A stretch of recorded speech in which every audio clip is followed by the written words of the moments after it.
Welcome, everybody. I am Vonda, and today is our second podcast that we host here at Vonda's Kitchen Table.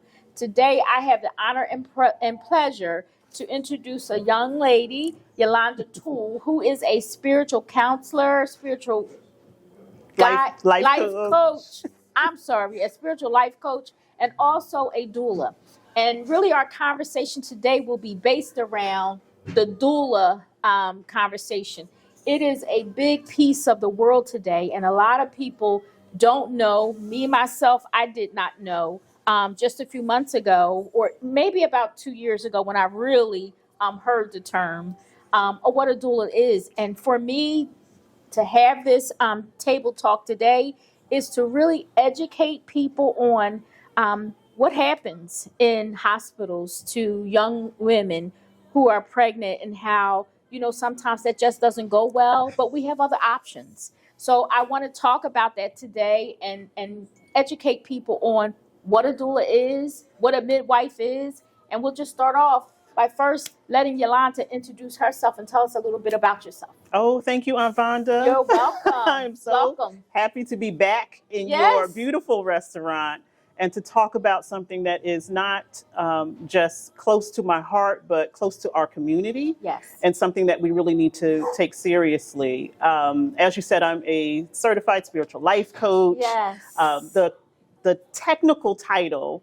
that I have is Certified Perinatal Educator. Okay. Or Birth Doula. Okay. There are different types of doula. There are end-of-life doulas. There are postpartum doulas. A doula is someone that provides support. Okay.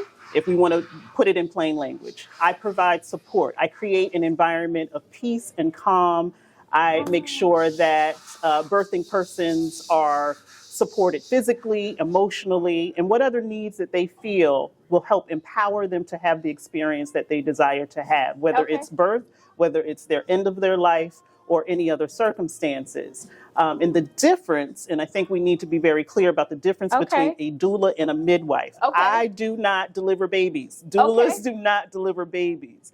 Doulas are trained and certified to provide emotional care, information about best practices when it comes to the birthing journey.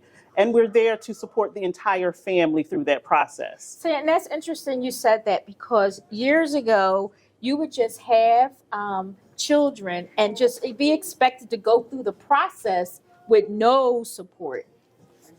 And you would just be expected that you're okay. Mm-hmm. It's okay. And, and I can go journey back to when I was pregnant and think about some of the times that I just would bust out crying and not even know why. And my mother would go, "Girl, go on about yourself. Get yourself together." Right. Okay. Right.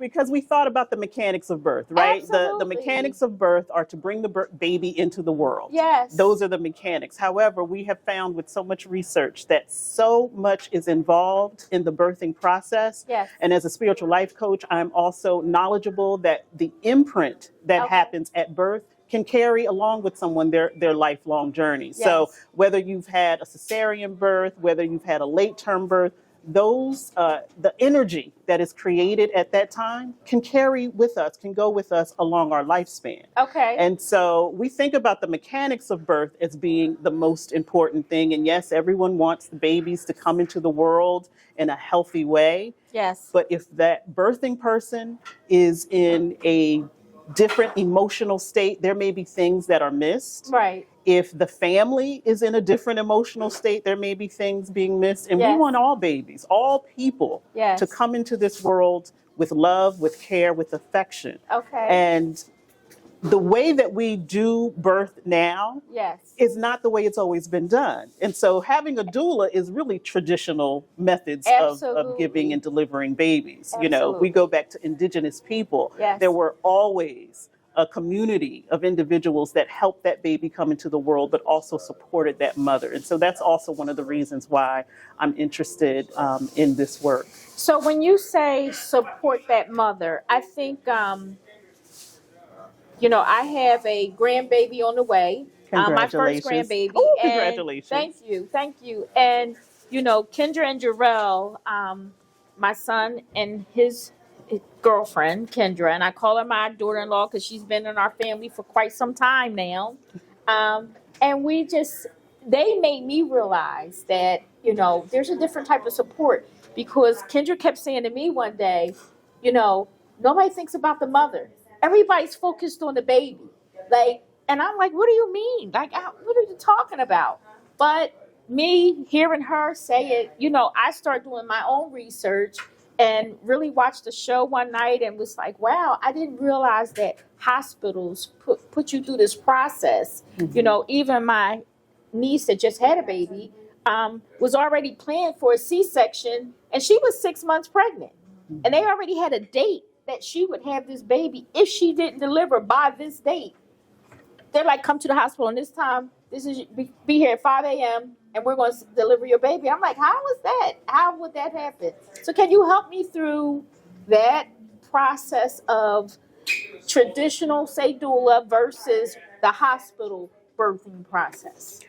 Well, unfortunately, there are so many different reasons why. Here, particularly in the United States, healthcare has really turned into a business. Yes. And we are concerned about profit instead of people. Yes. So sometimes the decisions that are being made may not just solely be based upon what is best for people, Right. but what is best for the business, what is Right. more, financially stable for the business. And we have to take that into consideration, because with rising healthcare costs, it Right. impacts all of us. Absolutely. And particularly in communities where there are already disparities, we are hit harder if there isn't fiscal responsibility. Okay. As a doula, I work with the medical community. I don't want to Okay. work against the medical community, Okay. because I see the benefit for both. Okay. If there are complications, we want to make sure that there are things available to that mother, to that baby, to make sure that, again, coming into this world in the best way possible is what everyone wants. Okay. However, if we're making judgments and assessments about the outcome before we've had time to assess what's going on currently, then are we really taking into consideration what's best for the mother and the child? And so Okay. I think doulas and midwives can work together with the healthcare system. That doesn't always happen. And so that's why it's great to have options for families. If they Right. feel as though their wishes are not going to be honored in a healthcare Yes. setting, there are other options available, whether it's home birth, whether it's a birthing center, or some creative process that we all come up with. I am grateful when hospitals are open to having doulas, having midwives come in to participate and be a part of that process, Right. because it also sends a message to that mother that you and your baby and the safety and the health is the Absolutely. most important part of this process. Not the Absolutely. cost alone, Right. not who's in charge, Right. but mothers have been giving birth to babies since the beginning of time. Yes. And it's not something that we really need to do differently. We just need to do more harmoniously. Right now in this country, the United States is facing a maternal health crisis. Wow. Where women are dying at rates that some, in developing countries, the United States is behind. Yes. We match with some undeveloped countries in terms of the number of women that are dying during the birthing process. And a lot of that can be avoided. A lot of it can be avoided. So you said something else that triggered something for me. So, Kendra says, hey, I'm going to have a home birth. And I'm like, a home birth? I got really scared about that because, I do know another young lady who had, went through this process. And I don't recall her saying doula to me at the time. And she had a difficult time. My niece that just had the baby, Kendra was her doula. Mm-hmm. And so what my niece said to me recently is, there were a lot of doctors in and out. And they were just saying, hey, if you don't do this by this time, we're going to, push it along. Labor. Right. And she was like, and Kendra was very helpful talking to them and explaining to me exactly what they were trying to, get done. And she was like, you don't have to take that option. Right. And I said, because most women don't know I don't have to take that option. So they'll go with whatever the medical professional tells them. Right. So when you say you should be in the room, I definitely agree with that. So tell me, how do you, I don't know, with your clients, mm-hmm. Are you, give me an experience, I guess, of you being in a room in a hospital setting as a doula and what you do for that client.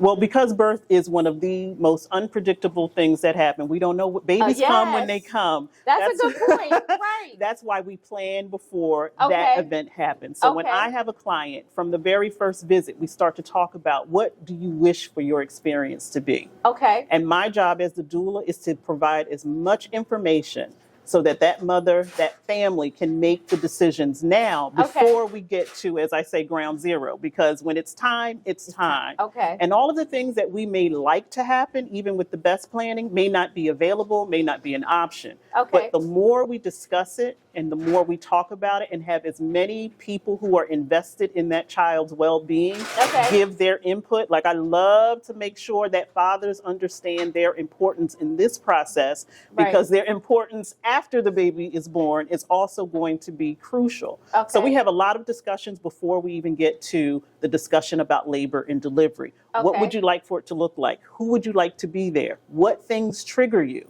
Okay. We don't always think about it until we're in the situation, but not everyone is comfortable in a hospital setting. Right. And so are there particular things that we can do at the hospital that may alleviate some of those triggers? Okay. Maybe you want particular music. Maybe you want particular sounds or smells. Maybe the sight of blood is not something that you want to have. So we need to make sure that we do something to make sure that that's not something that's in your experience. Okay. We start to have those types of conversations from the very beginning, but even the best laid plans, sometimes, again, they don't always happen. But I always encourage, whether you're having a home birth, hospital birth, birthing center, if you have a doula, that person needs to be invited to the spaces that you may be having your baby in, so it's not a last minute surprise to anyone. Okay. You need to inform your healthcare provider that I have a doula. Maybe you go to a visit as a doula. Maybe I go to the visit with you to introduce myself and to say, I'm here to work with. I'm not here to take anybody's place. I'm here to support. Because if mom is in labor and decisions need to be made, I can say what conversation we had beforehand that still needs to be heard. Okay. And so a lot of it is the conversations that we have before we even get into the labor and delivery, because again, it's unpredictable. We don't know when it's going to happen. We don't know who will show up. Oftentimes, the healthcare provider you've been working with may not be the person that is available when it's time for your child to deliver your baby. So it's an unfamiliar face. Okay. And so I also provide a familiar face throughout the process. Okay. And how do you get the families involved in this process? I remind my mommies that while you are the vessel, yes, you have to get used to other people helping you. Okay. And supporting you. Okay. When we think about it, that is the traditional way that Absolutely. we all came into this world. It takes a village. It to takes raise a village. child. We are communal people, Yes. and we need a community to raise children. Yes. And so that starts before that baby comes into the world. Okay. And so, particularly for Black women, we love to do everything all by ourselves. Stress ourselves out. We have to let people help us. Right. We have to let people help us. And so if you've already called me as a doula, I'm going to ask, well, who else is involved in this process? Okay. Where is your partner? Okay. Where are there other siblings? Okay. Because they need to be informed about what their role is, and they need to also make sure that they have a part in this process. Okay. Because they're going to be important. Yes. Long after this baby is born and people, the gifts stop coming and people go away, that family as a unit is going to have to learn how to work together. Okay. And having a baby impacts everyone in the household. Yes. How are we going to be as a family? Everyone's role is going to change. So those are the types of conversations that we have. And I have a lot of information. Sometimes I like to meet with dads without mom. Right. Because there may be conversations that aren't being had. Because everybody wants to make sure mom is okay. Right. But maybe dad isn't. Okay. And so who's looking out for dad? Who's looking out for baby brother who's now going to be big brother? Absolutely. Who's asking him or her, how do you feel about now no longer being the baby in the family? Good thoughts. Yeah. So even the pets, it comes down, do you have pets in your house? Because again, this baby is going to change the dynamic of your household. Right. And so if we can do as much planning and information now, then maybe it won't be so difficult after. So for a woman who's kind of trying to make a decision, do I get a doula? Do I just go traditional? What would you say to that person to kind of help educate them on, you know, swaying them your way? Well, I'm a feeling person, so I always Okay. tell people start with the feeling first. Okay. How do you want to feel? All right. How do you want your baby to feel? Because Okay. as your baby is in the womb, everything you feel is being transferred to that child. Okay. How do you want your baby to experience their first moments of life? Okay. Nothing is out of the question. Okay. We may not be able to get everything, but we might be able to start somewhere and pale down or even expand out. And so that's where I tell people, how do you want to feel? Okay. How do you want to feel? Because I know when it was no one explained to me how you feel after that baby comes into the world. It is a euphoric feeling. Right. And you may not remember Right. all of the things that you said and all of the things that you wanted, but then later on, as we do, we start, oh, I didn't do this. Yes. And oh, I didn't do that. And so wasn't there. And I wanted to have this. That's why having another set of ears, another support system to make sure that those things are there, because the last thing you want to think about when you're in labor is the proper music playing. Right. Right. Did I Right. call the people that I needed to call? Are my toes done? Right. Do I have my hair done? Those are not things that are going to be a priority for you when you're bringing life into the world. So having Right. someone else to think about those things, ask you about those things. But I also tell people this is your experience. So just because I have a package doesn't mean it has to go the way that I've said. Let's talk Right. and have a conversation. Right. Maybe you don't want all of my services. Right. Maybe you just want me there for labor and delivery, or maybe you just want me there postpartum. Right. It's up to you. We sit down, we have a conversation. I tell you what I offer, and then you decide yes to this, no to that. So I tell me can't about dictate some of those services. some of the services. Yes, tell me about that. And then I keep hearing you say postpartum too. I Mhm. want to talk about that as well. Yes. Yeah. Okay. So some of the services that I offer, because I am a certified spiritual life coach, Yes. because I am an energy healer, all of those things are offered to the women, the birthing persons that come to me. Okay. So Reiki, you may not be familiar with what Reiki is, but it No. is an energy healing. Okay. It is a way to provide relaxation and calm. And so that's something that I offer all of my birthing persons.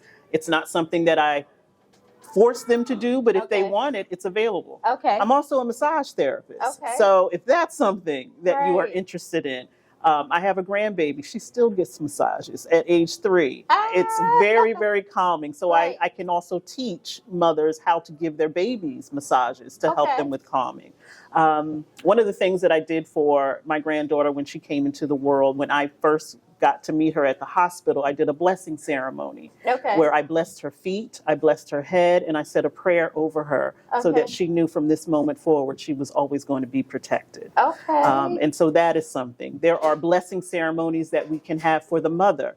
A lot of people have baby showers. Part of your baby shower can be a blessing ceremony where you have the women in your family offer you wisdom, offer you, wise advice, and bless you and your baby, because this is a journey, again, that is transforming everyone's lives. Absolutely.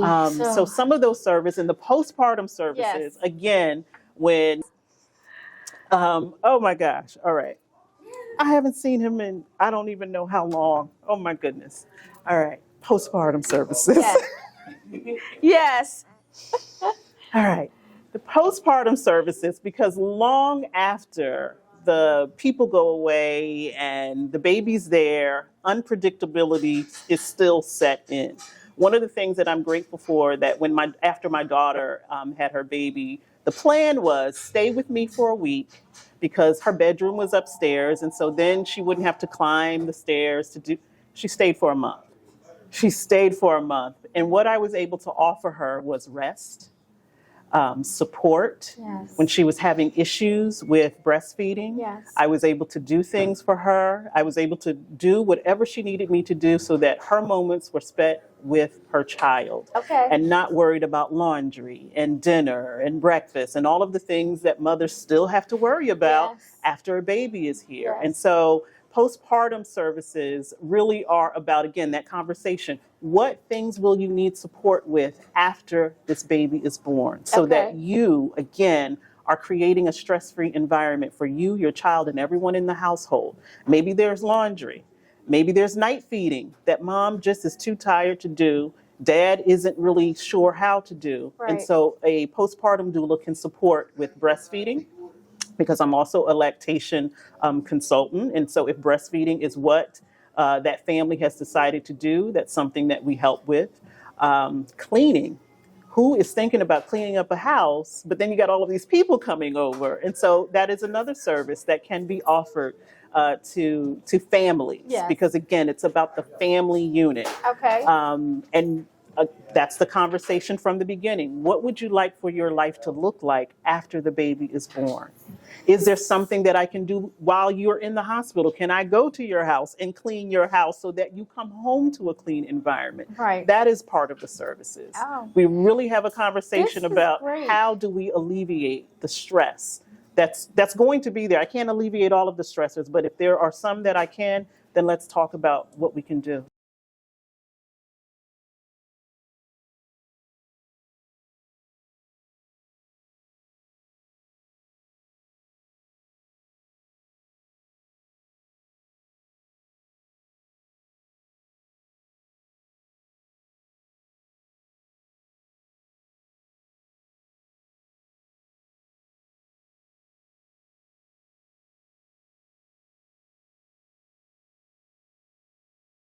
What we can do. Especially for, I guess, new parents, especially. You know, Absolutely.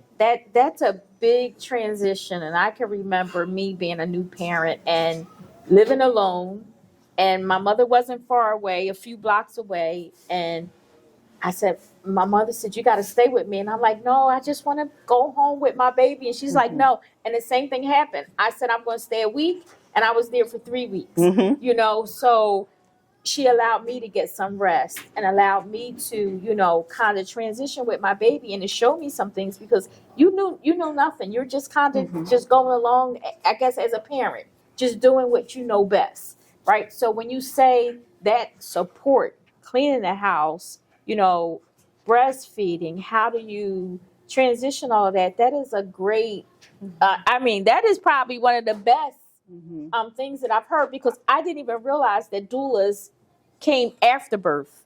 Oh, yeah. I thought it was up to birth and maybe, you know, a week or two later, but that is a great offering. I didn't realize that. That is another traditional indigenous people's practice. Yes. In most indigenous communities, mothers are not left after the baby is born, because we recognize that that can be a potentially sensitive time. You know, a lot of women suffer from postpartum depression. It's a big sensitive time. And Absolutely. as a doula, I'm also trained to look out for those signs. Yes. To offer not just support, but maybe other interventions that could be helpful to that family. Yes. Because sometimes those things are missed. Oh, she's tired. Oh, it could be that postpartum depression is setting in. And again, that conversation starts way before labor and delivery.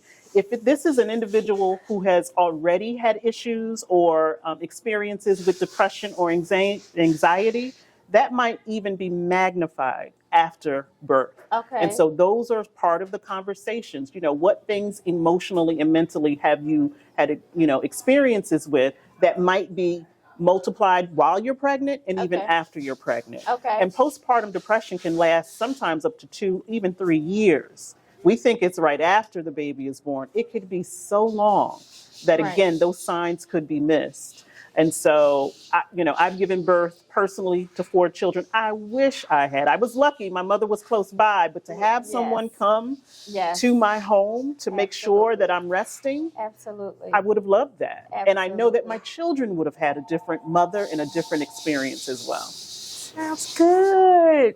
Oh, my goodness. This is a good conversation. Now, Kendra, you're here. Any questions? I kind of want to hear a little bit about your experience in the medical system. I know that you highlighted working more so with them, which I agree that is needed. My experience as a doula is so hard, it's so tough when you're in that space of kind of seeing the interventions that they pushed onto moms that may or may not be medically necessary, and sometimes it's pushed due to lack of patience, and just kind of being in that space of trying to protect this mother but not wanting to bump heads with the staff, and it's such a hard place to be in. So I kind of want to hear a little bit about your experiences with the births that you supported in the hospital. Well, interestingly enough, just this week, Okay. I had the divine opportunity, I like to say, to have a conversation with not just a healthcare provider, but an employer of one of my moms. She's very stressed about both environments. Things are going on in the workplace that are impacting her. Things are going on with her doctor that are impacting her. And so for me, the conversation, again, starts before labor and delivery, before we get into the hospital, to introduce myself and to say, I'm here to help everyone. Are there particular things that I can provide you, Mr., or Mrs. Healthcare Provider? Is there information that you can give to me that I can give to mom so that we're all on the same page? And I just reiterate to them, we want the best experience for everyone involved, because I don't want a stressed doctor delivering my child. I don't want someone who is, feeling as though I'm impacting their ability. And I respect all of their medical training, all of their knowledge, I respect that, as well as I, wish to be respected. And so if the end result and outcome is for everyone to have their best experience, we can do that more with harmony than we can with discord. So if there are particular things that you think that I don't know or don't, or I can't bring to the experience, tell me what they are.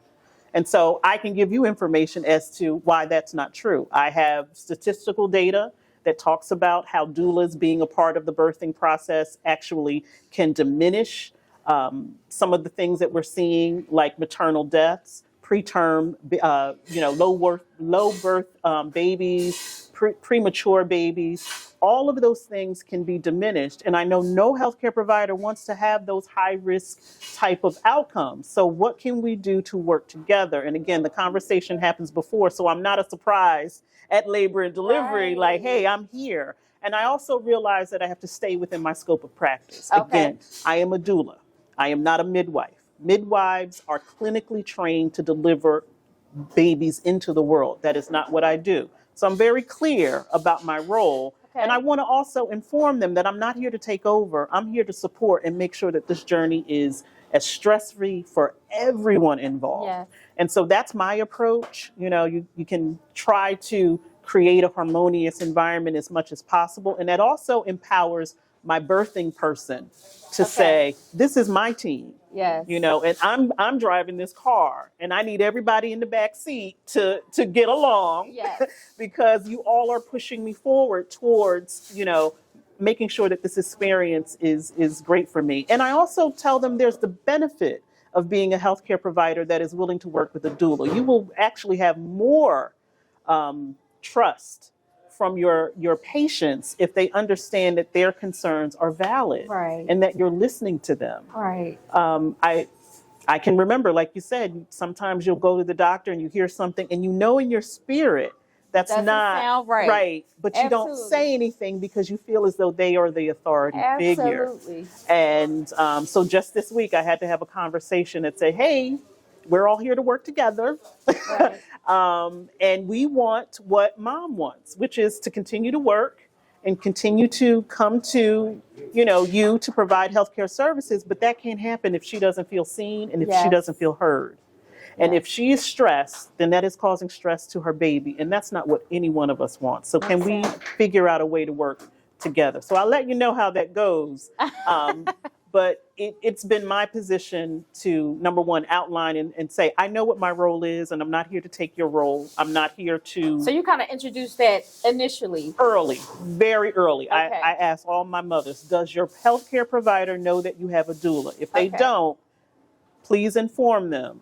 So as the doula, you'll go to a doctor's appointment with your client to kind of introduce yourself to, but again, that might not Only even be if- the doctor right. that will deliver in Right. the end. Only if the client asks me. I don't press Okay. because first I'll ask, is your partner going with you? Okay. Because I've had circumstances where moms were like, oh, I want you to come. And I'll say, well, did you invite your partner first? Right. Because that should be the first person that you invite. Right. And if they're not available, then did you ask someone else? Because my role is for a predetermined set of time. Okay. Your family members are going to be there for a Okay. long time. All right. So this is training everyone that this is how this is going. Okay. You know, so yes, if the birthing person, mother wants me to go, then yes, I'll go. But it's only to sit and be a voice. I'm not to be a voice, to be ears. Right. Not to interject or say, oh, that's not true. Okay. We take information, we process. I'll ask them, what did you hear them say? Okay. What is it that you believe? Okay. And what is it that you want to happen? And again, I'm giving information, not my personal judgment, not my personal assessment, because it's not my baby, it's not my journey. My birthing person, my client, has to be the one that's in full control. Tell me, about like this is the side of the doula that I just learned about. And it's a sad side of it and I just literally up in the middle of the night one night just saw this story, and it's Angela Simmons. And she has this show called Just Angela, and I don't know why it was on TV. I don't know. And it was literally a gentleman who lost his wife in the hospital, no doula, and now he's fighting, and he's out, trying to get doulas to be health insurance to accept, to pay doulas, because he said his wife, they just kept telling her, you're fine. She had the baby. She said she just started bleeding, and they kept saying, oh, this happens. And they did nothing for hours. And Yeah. he said, finally, when they took her to the room, he said, the only thing I can tell you I remember is the doctor saying to me, sometimes these things happen. She'll be fine. And he said, when they came out, my wife was dead. Yes.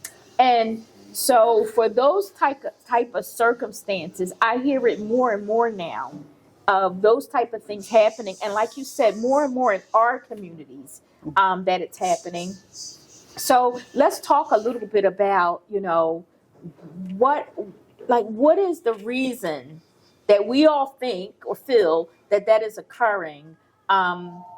Because I now are paying more attention to those things. I had a very difficult pregnancy when I was pregnant too, and I remember doctors saying, you just need to get this steroid shot every week, and I would go every week and not ask any questions, like, we're building up your baby's lungs, so if you have him early, it won't be any problems. And it was just all kinds of things. It was like, oh yeah, we need to sew up your, and I'm just like, what is going on? But I really was young and didn't know what I should know and didn't know what I should ask. So let's talk about the other side of this business and why it's very important to have somebody who's educated kind of in the room, if for nothing else, to be able to coach us while we're going through this process. Right. And that's why we say birth work is justice work, because in communities of color, there have always been these disparities in the healthcare system where we are not seen, we are not heard. And we cannot forget that a lot of modern medicine is based upon some very racist principles. Absolutely. Black and brown bodies don't experience pain in the same way, or our skin is different, or, all of these different myths that some still take as the truth or as fact. Right. And so if we as Black and brown communities are already coming into systems that we don't trust, then that means we have to be more informed so that our voices are heard. And if the system is not seeing and hearing us, then the system has got to change, or at least have people in the system who are willing to change a lot of the things that have happened. Yes. And so that young man that you're talking about, there's a great documentary on Hulu, I believe it's called Aftershock, that talks about that very issue. Right. The number of Black women who are dying in childbirth. And those numbers are increasing. And this is pre-pandemic, so we can't say, oh, well, it's because of the pandemic. This is pre-pandemic numbers where that is increasing. If anyone has ever seen the documentary about Serena Williams, she even experienced in her own birth that something was wrong. And so if they're not listening to Serena Williams, then who are they listening to? Absolutely. Where she had to be more vocal about not feeling well, and then they caught that she had a blood clot.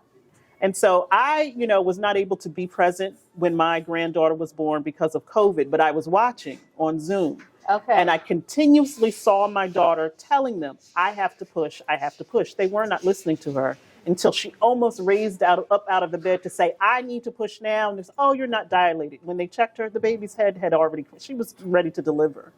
And so we have this history of not being seen, of not being heard. But we are at a point where it is leading to our death. Yes. So having a doula, again, that conversation happens well before labor and delivery. What do you want your experience to be? If you are not able to say what it is that you want, who do you want to speak for you? And everyone needs to know who that person is. So a lot of doula's work is empowerment. Not just for the mother, but the entire family to say, this is when something is not going well or not going as planned, who is the voice of reason? Who is making decisions? And do we have a plan? So I make, my mother's write out a birth plan. What is the plan if there is an emergency, if something happens? Because again, we know that sometimes when decisions are being made, our voices are not being part of those decisions, and that can't continue. Right. That can't continue. Right. And to just say, oh, well, that happens. And it's it doesn't have to happen. When I think about it, it's very hard to make a decision, a sound decision, when you're in the middle of pain. And so planning, like you said, is probably the best option. And things that we just didn't know years ago, that it's good that all of this is being brought to the table now. Right. If I'm in the middle of pain and a doctor says, hey, we need to do this, I'm going to say, yeah, okay, go ahead, because I just want to. But if I have somebody there who's there to support me and educate me, just say, hey, let's wait another hour. Let's wait another. You don't have to take that option right now. Right. That is a good thing. And knowing when you have a healthcare provider that's open to that. Yes. Again, that happens before labor and delivery. That may not be the same person, but I'm also the belief that if we document what the experience has been, then why are we not having met expectations? Right. This is a mother who has been very vocal about what things she would like to see happen, and we have documented that. We have been very vocal about that. So when we get to labor and delivery, we shouldn't have we didn't know, or there's a surprise. And again, as the doula, I have all of that information with me. So have you ever experienced going through a birthing process and there has been some pushback, or a doctor's like just kind of eliminating you while you're... Let me knock on wood. Not yet. Okay, good. Okay. Not That's yet. Good. Or if there was some pushback, I was not aware of it. Okay. I was not aware of it. It has been my experience that the people or individuals that choose doulas also choose healthcare providers that they can work with and that they trust. Okay. Now, there may be, because I do have an experience right now where someone's healthcare provider retired. So now they've had to find someone new. But I'm consistently asking, do you feel safe? Do you feel heard? Okay. Because you can always change your mind. Okay. Don't feel as though because you're with someone that you have to stay. And I don't care if that's birth or life. Don't feel like you have to stay with someone just because you've been with them. Okay. There are options. And I think that's what most people need to know, that there are options. How many of us have a doctor that we may have been with for a long time and we don't even like them, but we stay because, they know all of my history. I have. I used to also, but now I Absolutely. recognize I have to be in control of my body. Nobody's going to care about my body the way that I do. So if you are not as invested as I am, I can't work with you. Absolutely. If you're not listening to me, I can't work with you. Yes. And so I want to empower my families to understand that just because this is where you started doesn't mean that's where you have to stay. Right. If you don't feel seen and heard, you have other options.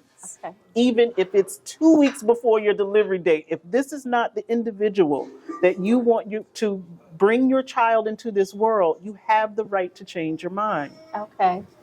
This is a good conversation. I am so happy that when I reached out to you, you were able to do this for me. Oh, I would have moved heaven and earth to come to Vonda's. Yes. This has been a great, great conversation. And one thing, for a mother who's kind of in the middle of, I don't know about a doula, how do I get educated about a doula? Can you help us, kind of tell people, where could they go other than Google? Well, Google's not a bad place to Okay, start. So okay, if Google is where you're going to start, you might okay, start with Googling doula and associations. So okay, you want to go to the people who are supporting each other. okay, You want to go to those places that are Okay. educating the people who are becoming doulas. okay, You want to go to where they are giving the information so that you can get as much of a background Okay. of what a doula is, because Okay. Wikipedia is not going to do it for you. Absolutely. So you want to go to the places. So there are many national and international doula associations. okay, Research, research, research. Trust your gut. Trust your feeling. If you hear or see something that doesn't feel like it aligns with your principles, then it's probably not for you. Okay. Not every doula is going to be able to give every person what it is that they need. So Okay. even when people call me, I tell them, I would prefer if you call 2 or 3 other doulas, Oh. just so that you have a comparison, because there may be something that I don't offer or that I don't do that you might be interested in. Okay. And so again, it's all about a conversation and what works well. And I think that's just great training for all of the decisions that families will have to make with this baby. Who's the best pediatrician? Maybe it's not the one that you've had. Now that you have maybe, more than one child, you might need a pediatrician that can take all of your kids at one visit. That was something I had to do. I had Right. 4 children that were stair-step. My first pediatrician's like, well, you have to schedule them on different days. You don't work for our family. I need someone that's going to see all these 4 babies all at one time. Exactly. You know what I mean? And so we have to be more proactive Right. in what works for us instead of finding, or accepting what's Right. being given to us. I think, when you're younger is when you're in that just accepting stage. And as you age and become more experienced, you kind of get your voice. So I think, this conversation is for young people to understand too, that it is okay to ask questions. It is okay to question what doesn't feel right in your soul, Right. and I'm a big believer, years ago I wasn't, but I am definitely a big believer of communicating, and I over communicate sometimes and I get on people's nerves, but I'm just like, hey, I'm sorry, Right. but How I have else a am I few gonna more know? questions. Right. Like, I apologize, but I need to know more detail, and especially when it comes to me, my family, my siblings, my mother, I have an 88-year-old mother, and there are questions that, my brother is the person who takes us to the doctor, but sometimes I can call him and say, hey, make sure you ask this and this, because when I'm with her, this is what I see her do. And he's like, really? Yeah, really. And if you want to call me when you're there, I'm okay with that. I went through the same thing with my parents when they were both living towards the end of their Yes. life, and I became their caregiver. I've been thrown out of some doctors' offices Yes. because I'm asking what you would ask for your parent if it were your Absolutely. parent. Absolutely. And there have been some conversations that I've had to have with medical Right. professionals that say that you're not taking the best care of my parent. We're going to have to Right. go somewhere else. Right. Right. And grateful that I was there to do that, because I know they would have done that for me. Yes. Yes. And I don't think any one of us is asking for something that all of us want, to be seen, Exactly. to be heard, and to be respected. Exactly. Because we're talking about people's lives. Absolutely. And so I'm actually proud of this younger generation. Me They are too. very vocal Me too. about what it is I that say they all want. the time, I wish I could have been that way Right. when I was that age. And so I think it's the responsibility of the older generation to allow them to have a voice, Absolutely. allow them to discover things on their own. Yes. And just because we did things a particular way doesn't Absolutely. mean that they still have to do Because them the world their would way. be the same if that's how it is. Right. And There that's would be what no I say. growth. Right. Exactly. Right. That's the way of the world, right? Yeah. And we want people to come into our lives to grow and to teach us. Right. Even older. I'm working with a bunch of young people here at Vonda, and they teach me every day. And I ask them a bunch of crazy questions, and they go, Vonda, you don't know that? Well, no, I don't. Can you help me? Can Right. you help me understand what that word means? What are you talking about? Right. So, I want to kind of move over now and kind of transition to the spiritual coach side of things. Now, I've heard that title, Mhm. and not just heard it, it only kind of on TV. And I go, what is a spiritual counselor, a guide coach, and what is a a lifestyle coach, and I hear it a lot now. So really tell me what that is. Well, my journey into spiritual life coaching is similar to the way my journey into becoming a doula. I didn't know that's what I wanted to do. Okay. When I moved to Delaware, I knew I wanted a business, and I knew that I wanted to be in the healing business. Okay. I didn't know. So I started as a massage therapist. Okay. But as I was doing massage therapy, I recognized that there's a mental and emotional component to some of these physical issues that I'm seeing. Okay. And I want to be respectful to the people that I'm working with. You know, when I'm touching someone's body, I'm in their energy field. I want to be respectful about my energy, protect my energy, but also support them. And so that led me to Reiki, which is a Japanese healing art. If you've heard of chakras before, I work with people's chakras. So I help people. I don't know. I help people work on the energy that is present in our body and around our body. Okay. And as I was doing the massage therapy and the Reiki, again, I kept having these conversations with people. And I said, I want to be mindful that what I'm saying is spiritually accurate. Okay. So where can I go?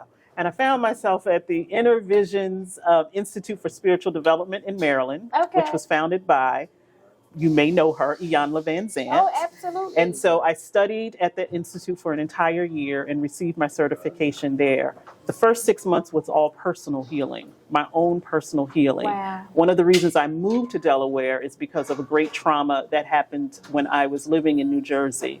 My 16-year-old son passed away. Okay. And so that great trauma led me to becoming what I am today, because being in that dark place and always feeling like I was going to stay in that dark place, but yet having other people trying to pull me out of that dark place, I said, well, God must have another reason for me to be here. So let's figure out what that reason is. And so that's where this journey has come from. Okay. And so as a certified spiritual life coach, I support people in their spiritual journey. Okay. People come to me for one reason, but it always winds up being something else. It's like, everybody's getting on my nerves. And I'm like, is that really what's going on? Right. And then we start to do some work together and we find out, oh, you're getting on your own nerves. That's why everyone else is an irritant. So I really work with people's mental, emotional, spiritual, and physical bodies. Because that's all of who we are. And I remind people that we are temporary humans, but we are eternal spiritual beings. And so we cannot allow one part of us to be dismissed or diminished. We're sometimes always in our head and never in our heart. And so I support people in merging those two together. And a lot of the stressors that we are going through in our lives, there's a component, there's a root to it. So we dig up the root. That's what I do. I dig up the root. And a lot of that stuff happens in childhood, which is what led me to becoming a birth doula, because if we start our journeys in a particular energy, that can carry us further. So far. And if we're reminded, and if we're in environments that recognize us as spiritual beings and not just as humans, then we can remind ourselves in those moments, like I was in when everything was dark and everything felt like, you know, it was falling apart. I'm just grateful that there were people who continuously pulled at my spirit and at my soul to say, no, you're here for a reason. Figure out what that is. And so I just let God guide me. And so the next part of this journey is to become an end-of-life doula, because I believe that everyone should be able to transition into light and into love, and that doesn't always happen. So explain end-of-life doula. It is when we know that someone's end of life is coming. Some may say hospice, and so working with hospice centers to make sure that not just the person that is transitioning, that the loved ones who are also going through that transition have what they need to be able to grieve with honor.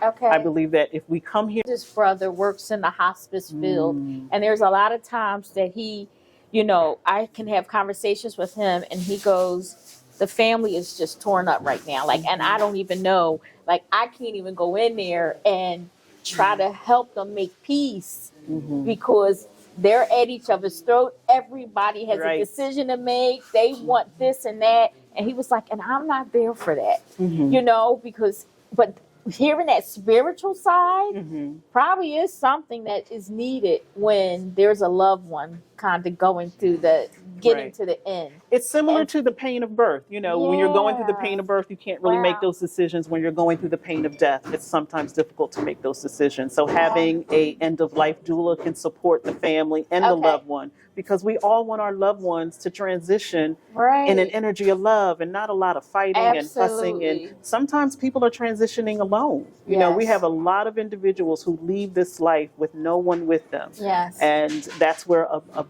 end of life doula can also be So supportive. is that a special training as well? It for- is, because Okay. grief shows up just like birth unexpectedly. Okay. You know, sometimes, well, oftentimes as a spiritual life coach, when I see people who are going through something, I'll say that's grief on display. Okay. You know, we think it's anger. No, that's grief. Okay. I say anger is sadness on fire.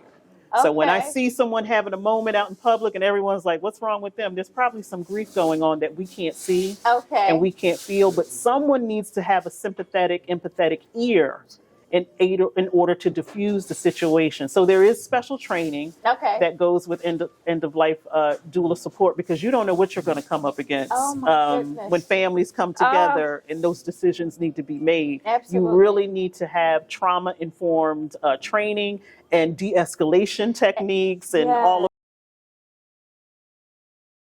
those other And things. when you say grief, I kind of remember when my father passed away, and it was just like we were all just running and taking care of details. And I can remember it was probably 30 days, and I'm at my sink washing dishes, and I bust out crying. My husband was like, "What's wrong with you?" And I was like, I really never cried. This is my first opportunity to kind of just bring let it go. down. So it is. All the people are gone. You know, they came past, they gave you their cards, and now you got to deal with it. Right. So A lot of ceremonies, we call them repasts. You probably Yes, provide a lot of absolutely. that. And you get to see some things that you Absolutely. didn't think that you were going to see. Absolutely. Because death, again, is one of those unexpected things. Even if we know someone is at Yes. the end of their life, we don't know how we're going to receive Exactly. it until it happens. And all of us, for my family, we all received it differently. You know, and it took me a long time to say. I remember calling my brother saying, "Hey, Dad passed away." It took him hours to get to the hospital, and I was pissed with him. And it took me 6 months to say he was somewhere dealing with it before he got there. Right. But I was pissed because I need you here with me. Right. And I was like, I never realized that he needed that time and that space for himself. We all need to be seen Exactly. and heard in the way that we need to be Exactly. seen and heard. Exactly. But when you're in it, you don't see that. Right. But having someone whose job it is Absolutely. to bring that perspective is Absolutely. why having a doula is important. Because Absolutely. doulas bring perspective. And probably center. Yes. Yes. And grounding. Yes. Yes, Aunt Vonda. Oh Yes, my yes. goodness. Okay. This is just too good. I can just keep script at all. This is a conversation. Oh my goodness. This is a great conversation. All right. I'm going to transition and we're going to tie it up soon. But I want to go back to the spiritual coach side of things.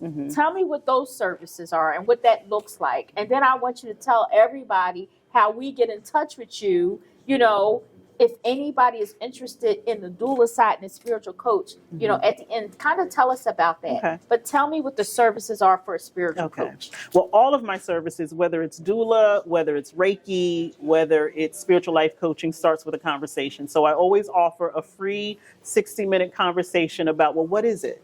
Okay. Because I know if you're calling me or booking some time on my calendar, something's not quite going the way that you want. No one ever calls me to say, life is going well. Yes. I like those conversations, but typically when people call, I hear this, and I'm like, okay, what is that? Yes. What is that? And so I like to work with clients in a 3-month increment. It can be 3 months, then we can extend it to 6. We may even extend it to 9. Okay. Anything past 9 months, I will typically refer people to a therapist because therapy and coaching are very, very different. Okay. A therapist can be a coach, but a coach cannot be a therapist unless they are licensed to do so. Okay. And so coaching for me is similar to what you see in sports. I know the best parts of you, and it's my job to bring those out. Okay. So you might come to me and say, I don't feel good, I'm not this, I'm not that. I will never repeat that back to you. I am there to show you all of the magnificent things about you and how we can pull them out even further. Okay. And the spiritual aspect of that is because we are spiritual beings, we have to be connected spiritually. Okay. So when people call and say, "Oh, I'm confused, I don't know," and I'm like, "No, you're disconnected from who you are as a spiritual being. That's all that is. How can Okay. we reconnect you spiritually?" Okay. It's not religion, although many people find their spirituality through religion. I ask my clients, "How do you want to feel? What is it? What is, if time, money, all of those things were not an issue, what would you want your life to look like?" Okay. That's where we start. And Okay. then we start to build on principles that will support that. Okay. Sometimes people don't know why they call me. Exactly. They just saw me somewhere and they said, "I just felt compelled to call you." And it's just a conversation. Okay. Sometimes one conversation is enough, sometimes more in-depth work. Okay. And so I have not only a website, I have a portal that I Okay. use where I give assignments Okay. and I push people to do things that they are afraid to do. Don't tell me what you're afraid of, because that's exactly what I'm going to tell you to do. If you tell me, "Well, I don't like public speaking," guess what I'm going to ask you to do? Some public speaking. Because the fears that we have are valid. But there's a root to why they're there and Okay. why I say they are a lie. Because Okay. we are magnificent beings. There's nothing that we cannot do if we put our minds to it. Okay. So a lot of what spiritual life coaching is mindset work Okay. with a spiritual focus. Okay. There are universal laws that we all live under and operate under. Some people say law of attraction, law of manifestation, whatever you want to call it. There is a universal law Okay. that guides all of us. And when we are knowledgeable about what that is, it can help us stay grounded, stay Yes. centered. I Okay. think one of the greatest lessons that I ever learned was to not react to everything that goes on around me. Okay. And so when people call me and they're like, "Oh my gosh, my husband doesn't love me anymore," I don't react to that. Right. I'm like, "Okay, and how do you feel about that?" And they're like, Right. "Well, I don't know how to feel." Okay. Right. But we continue to have the conversation. "Well, what is it that you want?" "I don't know what I want." Okay. Well, we'll continue to have the conversation, but you are going to lead yourself to where you were probably going all along. Okay. I'm just there to facilitate. Okay. Similar to our conversation earlier. yes. You in the driver's seat, but I'm in the back seat like, "Don't make a left here." Yeah. Or I'm going to ask you, "Well, why you want to make a left turn? Right. What's telling you to make a left turn? Right. Is this based upon some old behavior? Or you want to, because if you want something new, you got to do something new. Right. Are you afraid to do it? Well, I'll make sure you're no longer afraid." Okay. So that's what spiritual life Oh, my coaching is. goodness. And if you've watched my Mama Ia, that's what I call her, on Fix Your Life, it's not always that. That's what Right. she does. I do something different. Every spiritual life coach does it differently in their way. And Okay. again, that's why I have those free complimentary conversations, because I may not be the spiritual life coach for you. There may be another one that's out there for you. But if you have that first acknowledgement that you want something different in your life, that's the sign Okay. that something different in your life is coming. And a spiritual life coach can support you in that. But you really are driving that car along that journey. Okay. Tell us how we can get in touch with you. So I have a website. Okay. YolandaToole.com, YolandaToole.com. That is the Okay. best way. All of my contact information is there. Email, telephone, and my calendar. It's right there. It says office hours. Anyone can go in, see my calendar, book office hours for me, and then we Okay. do a virtual call, and we Okay. talk about whatever they want to talk about. That is a way to talk to me about Reiki, doula services, and spiritual life coaching. All on my website is that Okay. office hours, so we can have a conversation. And I like to have virtual conversations because people will tell you anything when you're not looking at them. But I like to I like to look at people to Absolutely, see yes. what their nonverbal communication is giving, so that we can enhance the conversation. And so you. I'm always open Oh, to have my a conversation, and it's not even about leading towards a contract for us to work together. I always say I want my people well. I want all people to be well. If I can be a conduit for that, then so be it. But most people know when they are living the life that is not aligned with who they know themselves to be. Yes. And so when you Yes. make that decision and say, "I want something different," I'll be along with you for the Yes. ride. You may not always like the ride, and I might push you to do some things, but it's always going to be for your highest good, always. Well, we thank you. We thank you so much for doing this for us today. This was enlightening. Oh, this was such a pleasure. Yes, thank you very much. I think out of all of the things that I've done, I was like, Vonda, call me. I'm going to see Vonda. Listen, we really appreciate you. We appreciate you doing this for us today. And we're hoping if we touched a life, if we touched a soul, you know, just through this conversation today is all that I want to do, you know. So my goal here at Vonda's is not just for me to cook amazing food. It's for me to bring people into this building or into, you know, just being educated about things that us as a people need to start paying attention to. Yes. So I thank you for doing this for me. I really appreciate it. Oh, I thank you for inviting me. It was a pleasure and my honor. Thank you. Thank you very much.